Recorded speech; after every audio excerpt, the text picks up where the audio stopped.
Hey there, welcome to the Consultants Counsel podcast. I'm Kelsey Creveling, and I am super excited for today's episode. Joining me is Kalorin Suetrong, and she is a dear friend of mine, but also an incredible entrepreneur in the marketing and branding space. She's also an entertainer, has a background in performing arts and singing, and has worked with some really incredible brands. So thrilled to dig into today's episode and how she brings magic to the world. So really excited to dig in today and kind of just chat about all things entrepreneurship and magic, because Cal, tell us your title that you tend to go by for work. For work, a lot of people know me as the magical officer. Very non-traditional, but it is the role of a CMO and someone who basically manages and oversees all the marketing aspects of the company. Okay. Is that a term that you coined, or how did you come into that type of a role? It just became something that spiraled out of control.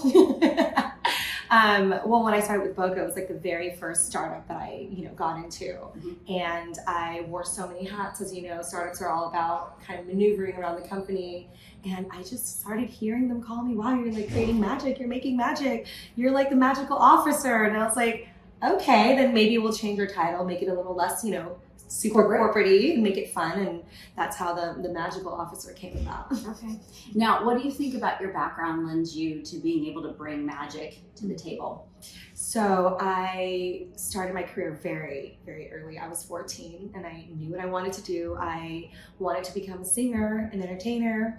And, I moved to Thailand and had a full-blown career, 12 years, just singing and dancing and touring Asia, way before social media was like, a boom. And it really taught me a lot of behind the scene work and what goes on before you become this product launched into the market, right? Like before that, all I ever knew was, wow, this artist is great. This music's cool and this music video is nice. But the work that goes on behind that, the marketing, the planning, the strategy, that was where I fell in love with marketing. I was like, wow, like if you really wanted to, you can sell ice to Eskimos, but you really just have to know how, right? But, it's all about just learning, who your audience is. And that's where I feel like the magic happened within myself. And I just fell in love with, creating products and creating a marketplace for people to find better ways to live. It's like a jam. That's very cool. That's super cool. So performing arts, singing in Thailand, that's pretty fascinating. What specifically took you to Thailand in order to sing? So, great question. Never really thought about it. I just had a deep passion for music, and till this day, you love music yourself too. I do. It brings me home and it makes me feel grounded. And I remember being young and just wanting to be a singer. Like every video that my mother ever filmed me was like, I want to be a singer. And so my grandmother, speaking the native tongue, and we grew up speaking Thai at home, she's like, let's just go try it out and see what happens. So, every summer when we were in Thailand, there was a summer where she's like, let's just go do it. So we walk in, we interviewed, we did a last minute audition. And sure enough, 3 months later, I got a call back from Bangkok saying, do you want to move to Thailand? I was like, no way, this is like a prank. And I was like, oh my goodness, this is like real life. And they offered me a contract when I was 14 and a half. So I was like, let's do it. How many times are you going to get offered something this amazing? So took it in and ran.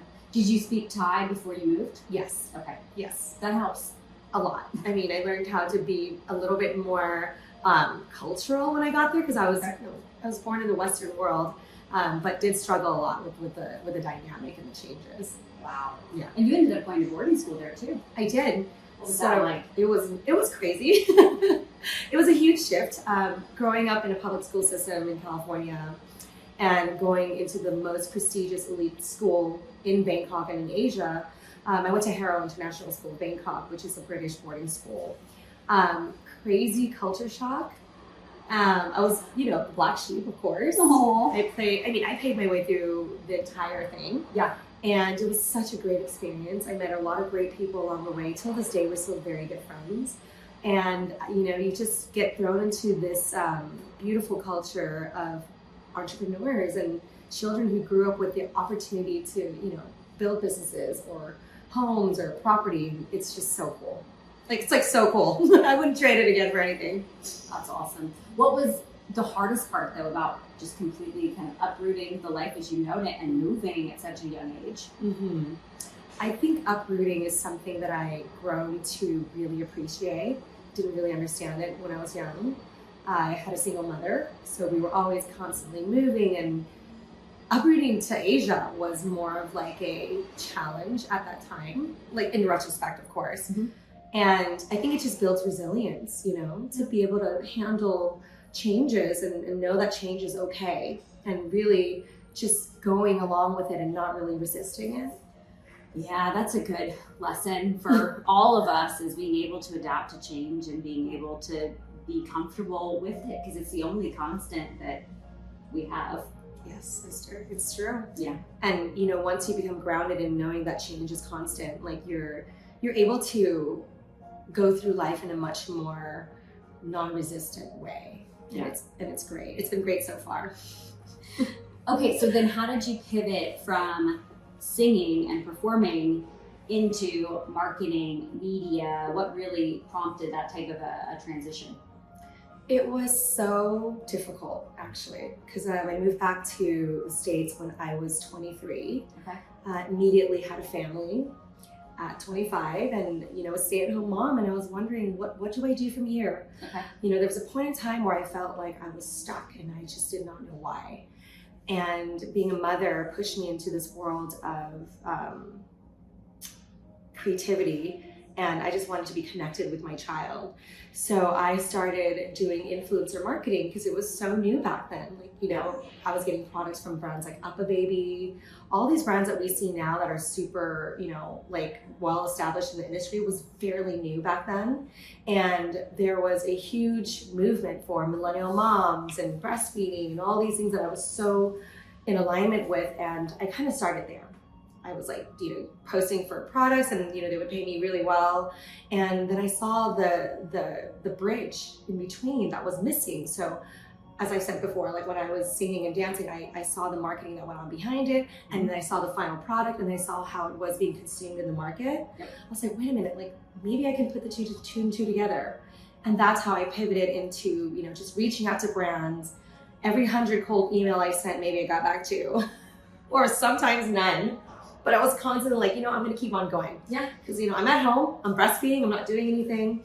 So that kind of just, I feel like my perseverance really just stuck through. Yeah. And then eventually, I got to meet a brand like Boka, which is actually the funniest thing ever how we met. I'm not sure if I ever shared you the story. No. So the founder and I were working on this other project with another client, and we were supposed to do a giveaway partnership, and he just did not show up. So I was so upset. I called the company. I was like, who's your CEO? This is wrong. I just went off, and I was like, I need to speak to your superior. Then I got a DM back on Instagram. So I am the founder. It's only me. Aww. So, so many times, you think a company that looks so big and established, it's just one or two people running the entire thing. And I guess I just went way off, but that's how I basically pivoted into being, an entrepreneur, wanting to build a company from small and scale it to the way it is now. Yeah. That makes sense. It does. So you met the founder of Boka. What then transpired such that you got involved in working with them? You met them, but they were open and receptive to your help? I mean, I was pretty bad. I was like, this is unacceptable behavior. I would never ever allow, my team to do this. And then I realized, wait, he's human too. And I felt really bad. And so I sent a follow-up email, just, being completely transparent. I was like, hey, you look like you need help. We laugh about it till this day because, yeah. And I was like, I really want to help you. You've got a great brand. You can grow so much more. There's so many, cracks through your products, your alignment in marketing right now. So let me help. Yeah. And he's like, really? You would help? And that's how our relationship started from there. I was still pregnant with my third. So that would be almost 7 years ago. Wow, Mm-hmm. That's pretty cool. For those that don't know, Boka is a natural-based toothpaste that utilizes hydroxyapatite, so it's really great for remineralizing your teeth. I found it years ago when doing a bunch of research and trying to find really healthy toothpaste that heal your teeth rather than continue to just perpetuate the challenges that some of us experience when our teeth are not as naturally strong as we would like them to be. So yes, wow, you nailed that. Where were you 9 years ago when we needed a marketing campaign?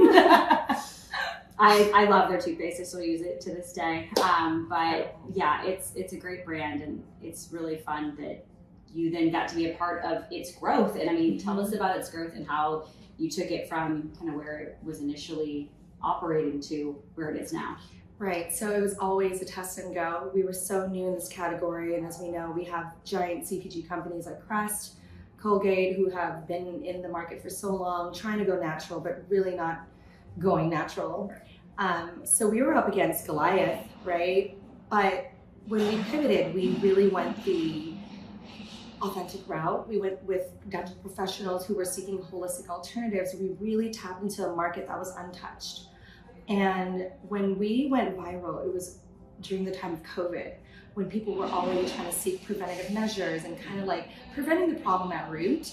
And that's what Boka is all about. So not only is it a toothpaste company, but we truly believe in the mouth and body connection. Because anything that goes in your mouth is full of tissues and is absorbing everything into your body. And so we found that by communicating this and creating a community of people who were actively taking care of their bodies and, you know, spreading this information for free, became such a pivotal time for us, because we are now advocating for a lot of people who just don't know why there's like so many diseases happening with their body. So we did so many different studies with, Ask the Dentist, who's a great, huge supporter. And from there, I handled all organic social media. We did affiliate marketing, which is incredible. And then we started slowly expanding into retail, like Anthropology. We then got into Goop. Goop was our biggest supporter. Gwyneth Paltrow actually picked up our product and organically posted. We're like, what is this? Like DMing with Gwyneth Paltrow. This is like GP. That's pretty awesome. GP is huge, and you know they may have a lot of controversial narrative around them, but what they're doing, I feel like, is Awesome. Yeah. Awesome. And so from there, we kind of just rode the wave, and we went viral on TikTok from customers, and we realized like it's all about customers, and so we kept it very organic. All the press that we ever got was seeded, so it was never paid for, which is huge in marketing, because there's a difference between paying for your media space and earning that on your own.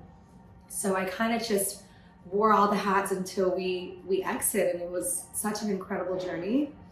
I can't tell you how excited I am when I met you, but because I was shocked that like an online business was able to connect me with someone who's as like conscious and like really into their health like you. Yep. So that was like a big win. That was fun. My eyes lit up. I was like, oh my god, fangirling. Well, and we met in such a fun way. It was a Wednesday afternoon, just past summer. We live in the same building, and I had come down to the pool. I needed a break. I always say I don't get to take vacations. I take hours off. I don't take days off. And so I'd already been working that morning. I was going downstairs to get some sunshine, and before I was going to go back up inside and get back to it. And you were sitting out there with another friend of ours, and they were drinking champagne. Yes. And I just commented like, oh my gosh, that's so much fun. It's a Wednesday. Yes, you're popping bottles. That's awesome. And of course, Cal immediately is just like, well, you want a glass? Yes. I'm trying to say yes to more things in life. Sure, why not? Let's go. And just had a delightful time. And I think we immediately realized the Boka connection. Yeah. Like, as soon as I heard the brand name that you had been working on, I was like, well, I use Boka. Yeah, we had just exit too Yeah. when we met. Yeah. And I was like telling her about it, and I was just so amazed by like the way that we connected that day. It was just all so organic, and it just like spiraled from there. So Yeah, it was fun. beautiful. Can we do it again this summer? I need more fun Wednesdays. Yes, right? yes. A lot of work right now. Okay, so then post Boka exit, are you still working with them? What's going on now? What is in your pipeline? So post acquisition, we kind of transferred everything over to the new firm who took over, and they're doing an incredible job at scaling them. So I think we're still #1 on Amazon, so that's great. But I stayed on for about a year. I'm very lucky. I was one of the last grassroots members to be able to, give them all the dream that I built so that they're able to carry it out. So we launched into Ultra. Yep. Ultra or Ulta? Ulta. Ulta. We launched into Ulta. So we launched into Ulta about 6 months ago. Okay. And yeah, it's been doing great. We closed out the account about 2 months ago with myself and Boka. Aww. Yeah, so sad. But I still, every now and then talk to the brand director, who's incredible, Nisha, and she's just been taking care of the brand really well. We've launched so many products from them. We got into the entire whitening system. It's just been incredible. So that chapter's done. And I'm on to new things, as you know, and I brought something for you today too. Okay.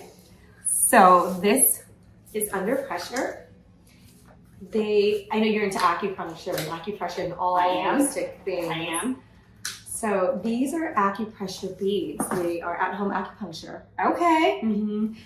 Awesome. All right. So cool. Did I get you a Heighten pleasure and ignite desire. Okay. And And sleep. Yes. Awesome. Sleep the way nature intended. Okay, so what do I do? So these are little beads that, if a lot of people are now catching on to this, but they started off as ear seeds. In Australia, it's I've used those. Mm-hmm. Yeah, so ear seeds is kind of like the pivot in the market, but we took it as like a step further by working with traditional Chinese doctors to create protocols for each symptoms that we may be experiencing.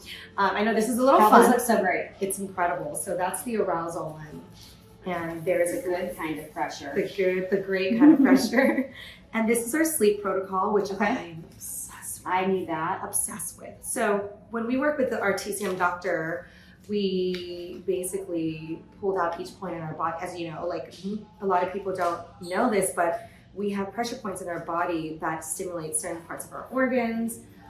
Everything's connected. And so we created these little protocols where, we are now helping people bring this into their home at a fraction of the cost. It's like $200 a visit. Yeah, no, it's expensive. It's expensive. Crazy expensive. And to maintain that, it's like, where do I stop? Like you can't. It's like an ongoing preventative thing. So this is only like $55. Okay. And you can go and in how many subscription. uses? So these you take out of the little bags. Yep. And we have like a little tweezer right here. Oh, nice. Yeah. And so you keep these beads on each of these pressure points. Okay.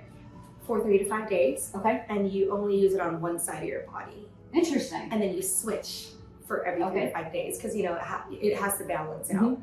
And that's how you do it. I mean, let me know how it goes for you when you try it. I'm excited. But if you're familiar with ear seeds, then you would absolutely adore. Oh my gosh, those got me through a very stressful period in my life. So now sure. Yeah, they're awesome. Okay, I love this. Yeah, so this is called Under Pressure, the good kind of pressure. We are officially launching December 12th. Okay. We've soft launched already, and just I love the packaging on these. This is awesome. It's beautiful and probably a little bit difficult to have manufactured just because of the shape. Yes. I'm sure this took a little bit to find somebody who could deliver on it. We just went back and forth, the founder and I, like many times, and we're super OCD with design and all that. Yeah. And so we launched 4 months later than what we originally wanted to, which is so super common, by the way, guys. Like delays and malfunctions, and things get in the way and happen, and I mean, things don't go the way we plan. I mean, just this morning, I brought coffee for us pre-recording and absolutely spilled it all over the entire table, all over the floor, all over the electronics, all over the mics. So, it's very exciting. Things don't always go the way that you're expecting. And you keep going. You roll with the punches. Okay, so then what's the launch plan for this? You've done a soft launch, you're launching in December, later this month. Where do you see this going? So when I see Under Pressure, it really reminds me of when I started working on Boka. It's just knowing its potential and knowing that it can actually change a lot of people's lives. And I start from there, like knowing that that is my goal. So everything that I do around that is going to serve that purpose.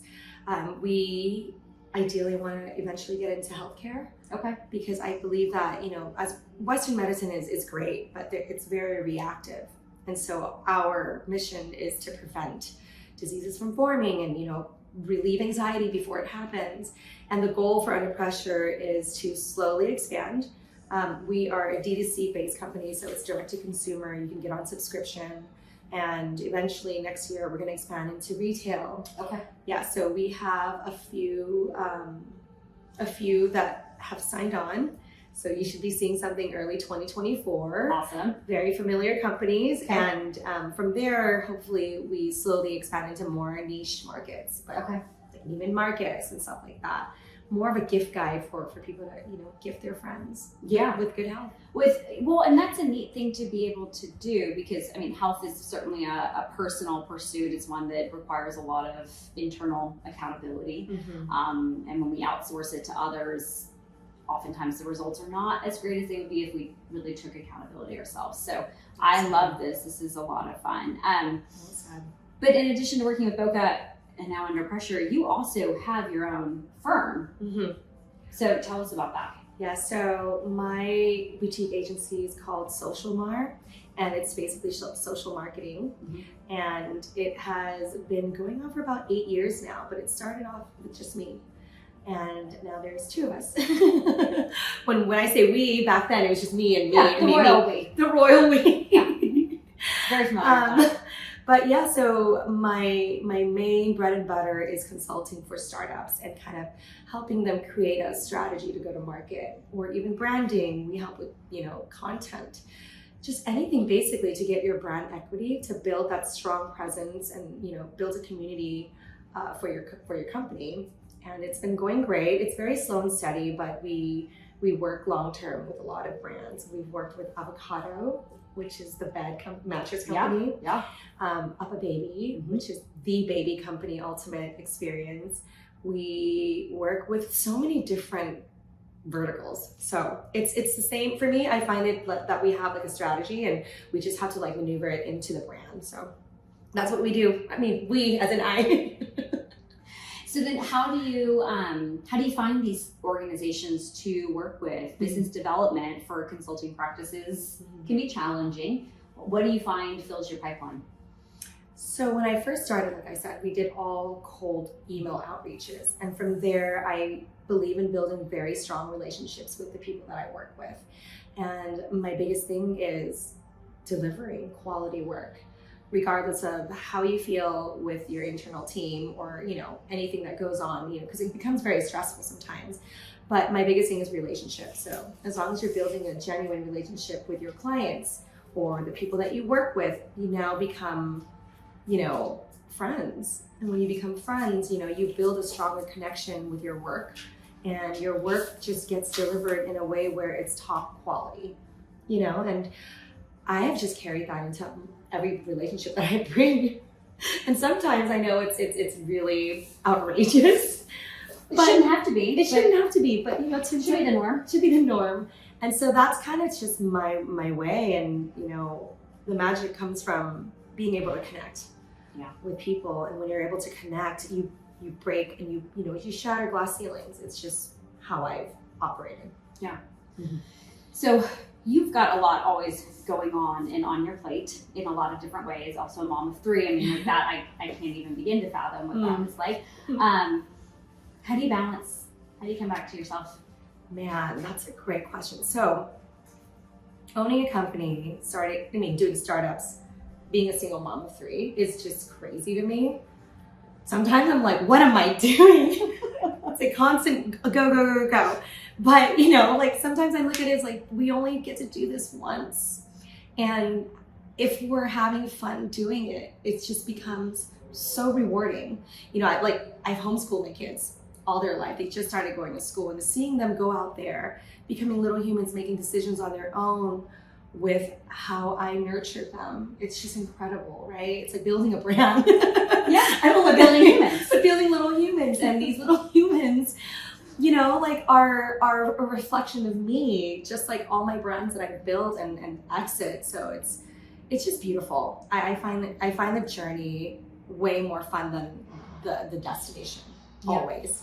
And I know that's so cheesy, but what do you do post-acquisition? I don't know. We're gonna figure it out. So that's kind of where I'm at. Okay. Are there any, in addition to Under Pressure, acupressure beads, are there any other health and wellness practices that are non-negotiable for you to keep you centered?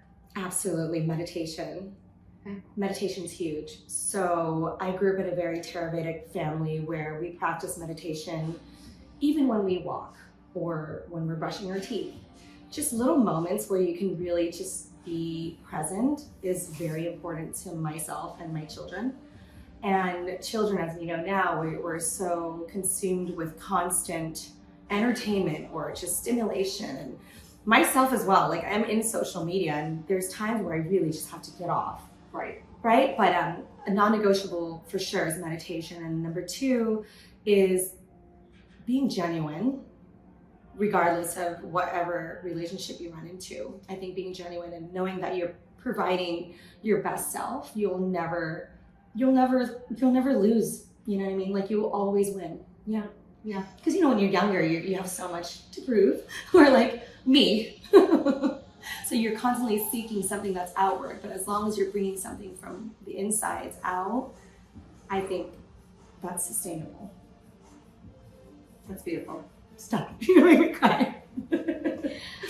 So you're traveling a bit right now? More so than you have been. Yes. We're back. Yeah. Any thoughts or advice you have for other consultants who might be on the road or navigating that road warrior lifestyle? Yes, I journal a lot. Okay. Mm-hmm. Way less than my daughter, who shares the same birthday as Kelsey. We do. Yeah. Very cute. We're very similar too, we found. The same exact spitting image and mirroring personalities. I think it's important to when you're traveling as an entrepreneur or even having a busy schedule, to always carve a little time out for yourself. It gets crazy and it's okay. There's times I'm like, oh man, I just want to throw in the towel. Like, this is not my day. We've all had that, because it's inevitable. It's inevitable. So, but go along with it and go all the way. Get it out and then come back in. Yeah. Right. Yeah. I love that. Well, that's a different perspective too. Because traveling takes a lot from you. It's a grueling experience, and being able to stay balanced while you're doing it so that you can deliver to a high degree of quality to the clients that you're working with. That's critical to being successful. So yeah. Speaking of just being successful, any thoughts or advice you have for others who may be considering entry or improvement in the world of marketing, branding, and magic? Yeah, absolutely. I think it's important to really enjoy your craft. And as long as you're enjoying your craft or whatever it is that you're trying to push out into the world, have it come from a place where you know that I can wake up tomorrow and be super excited to get out of bed. I think I struggled a lot when I was younger to kind of, communicate. I loved being a singer, but I didn't love being on stage. I really didn't. I hated it. It's like, why do I have to do this? But, I was young. It's part of it. It's a part of it. And I truly admired being behind the scenes and seeing the product come to life. And so once you go through these different experiences in life, you kind of, piece together, okay, what do I love? And when you find that, you hone in on that. And there's never a day you're gonna wake up and be like, I don't wanna do this. You might wake up and be like, oh, I'm a little tired. But, think of the 3 things that truly bring you joy in that moment. Like I said, meditation and being present. And that really brings you back to a place where like, okay, well, now I have the feel. Now I wanna do it. And then that spirals. And I truly believe that, if you're starting out new and you really don't know where to place your energy, it's just like, tune out all the stuff that you don't need to do immediately and kind of like focus on the things that are like, within your reach. And then it'll take you on a journey and you don't know. I didn't think I was gonna be pushing toothpaste, when I was singing in Asia, like my 14-year-old self would be like, there's no way you're in marketing. So just think about that and pivot again and fail harder and fail faster and fail smarter, because failing is really inevitable and you will beat yourself up surely, but you will feel good about it in retrospect when you look back like, oh, that's why I needed to fail, so that when I work on this, like I know how to fix this, or just don't be afraid to fail. Well, it's I tend to look at it as, it's not failure, it's just a lesson. Mm-hmm. It's an awareness now of, Mm-hmm. okay, that's not for me, or I gained this from that, Yeah. and I'm now meant to do this, or I'm meant to pursue it in this way. But Mm-hmm. it's a lesson rather than just a failure. Exactly. If we can take something from it, then we can use it for good. Yeah, that's what I loved about you too. Like when we have our, poolside conversations in the sun, we always come back to this energy of like being able to understand, like it's about the words that you use and how to, maybe rewire that, make it feel good and go about your day like that. So Are there any words or sayings that you have taken out of your vocabulary as of late? Mm-hmm. It comes back every once in a while, but at home we try to say that, we get to do this. Yes. We get to do this. We're so, lucky we get to have this. Mm-hmm. And versus have to. Yeah, versus have to, or make it like so much of a like obligation, and we've shifted a lot at home just by changing those words. Because now my kids are like, Mommy, yay, we get to do the dishes. We're grateful we have dishes to do because Yeah. that means we have food to eat. Exactly. Yep. And my daughter, who's very similar to Kelsey, she's like, we get to have truffles today. I was like, do we?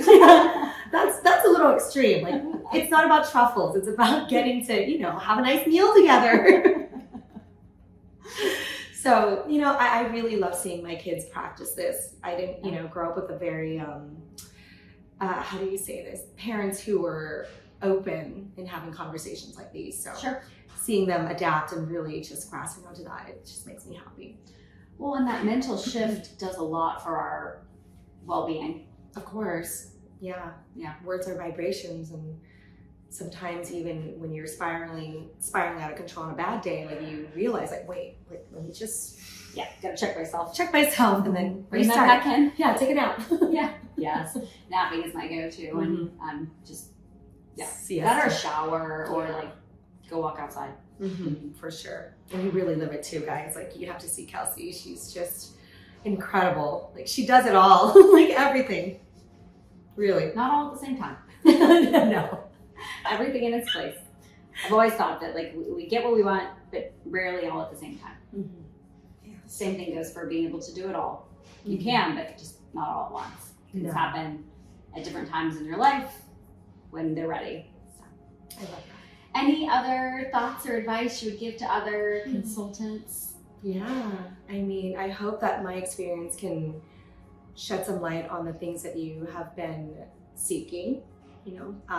I really don't feel like I'm any different than anybody else. I feel like we're all given the opportunity to find whatever it is that we want. And if you want it, you can just write it out. Journaling, there's a great study on the physical aspect of writing down your thoughts that help manifest that and bring that to life. I'm reading the bullet journal again for the second time, and compartmentalize what you want and slowly dial that down and go for it, because as long as you go for it, you'll know that it's yours to have or not. And if it's not, then you keep going, but never settle or stop yourself because of your own like imposter syndrome, which we all struggle with from time to time. And get over that and then keep going. Yeah, whatever it is, like you want to sell, ice to Eskimos, like I said, there's Eskimos willing to buy your ice if it's enticing. Maybe it's flavored. Maybe Maybe it's flavored, maybe it's carved. Like there's so many ways to sell ice, but you got to find the person that wants to buy it and create a market and create a narrative. And it's all about story building. If there's a story in something, just look at yourself as a consumer. Like, would I buy this? Why would I buy this? And go from there. Awesome. Yeah. Well, thank you so much for coming on the show today. Really appreciate it. I love getting to chat with you anytime. Although I will say we are much more nicely dressed today than we are normally when we see each other in our casual workout wear. So I love seeing you in all your, she and I, we see each other in our workout gear, our pull gear, our our off day gear. Yeah.